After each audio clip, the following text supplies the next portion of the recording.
जय हिंद भाइयों। जैसा कि आप सभी को पता है कि पहलगाम हमले के बाद पूरे देश में जो है लॉ एंड ऑर्डर की सिचुएशन बहुत ही ख़राब हो गई थी और इसका सबसे जो ख़राब असर है वो J&K स्टेट में हुआ है। यहाँ पे जो टूरिस्ट प्लेसेस हैं जैसे माता वैष्णो देवी टूरिस्ट प्लेस है, इसमें श्रद्धालुओं की संख्या बहुत भारी मात्रा में कम हुई है। मैं अभी 17 तारीख शनिवार की रात को माता वैष्णो देवी घूमने के लिए गया था। एक्चुअली मैं बीच बीच में जाते रहता हूँ, मेरी यहीं पे पोस्टिंग है।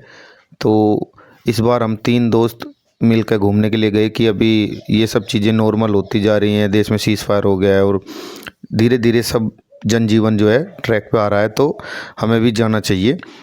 तो हम 3 दोस्त मिलकर घूमने के लिए शनिवार की रात को गए। हम लोग करीब 9:30 बजे ताराकोट वाले नए रास्ते पर जो चेक पॉइंट है वहाँ पर पहुँच गए थे और हमने अपना RFID कार्ड जो है वहाँ से बनाया।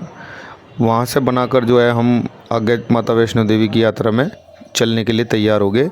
लेकिन इसमें सबसे ज़्यादा जो हमें स्टार्ट में ही देखने को मिला कि कहीं भी किसी भी तरह का कोई मतलब श्रद्धालुओं का कोई ना भीड़ है ना श्रद्धालु कहीं दिखाई दे रहे हैं। लोगों के अंदर इस चीज़ को लेकर कहीं ना कहीं डर आ गया है कि अब जो है परिस्थिति पहले जैसी सामान्य नहीं है।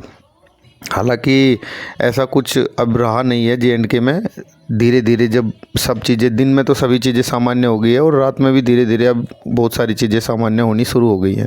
तो हम लोग 9:30 बजे स्टार्ट कर दिया और बीच में जो है ताराकोट के रास्ते पे एक लंगर आता है। उस लंगर में मैं जनरली जब भी जाता हूँ तो उस लंगर में मैं हमेशा प्रसाद जो है ग्रहण करता हूँ। अच्छा लगता है वहाँ का मुझे प्रसाद।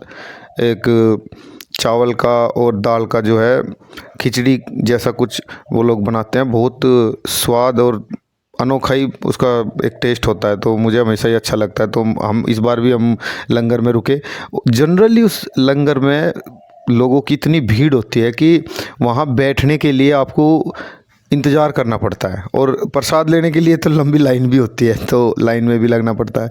लेकिन इस बार तो कुछ उल्टा ही हुआ। हम लोग ना प्रसाद की लाइन में लगे हैं ना कहीं इंतज़ार किया है, हम तो बस गए हैं और ताज़ा ताज़ा गरम गरम प्रसाद जो है मिल गया हमको और बैठ के हम लोगों ने आराम से जो है माता वैष्णो देवी का नाम लेके उसको ग्रहण किया। और फिर उसके बाद हम लोग अपना प्रसाद वरसाद ग्रहण करने के बाद आगे की चढ़ाई के लिए चलना शुरू कर दिए। तो ये सब चीज़ें चलते हुए हम करीब 11:30 के आसपास अर्धकुंवारी पर पहुंच गए थे। अर्धकुंवारी के बाद जो पुराना रास्ता है वो नए रास्ते से जुड़ जाता है, तो उसके बाद वो कुछ श्रद्धालु हमें वहाँ से मिलना शुरू हो गए थे।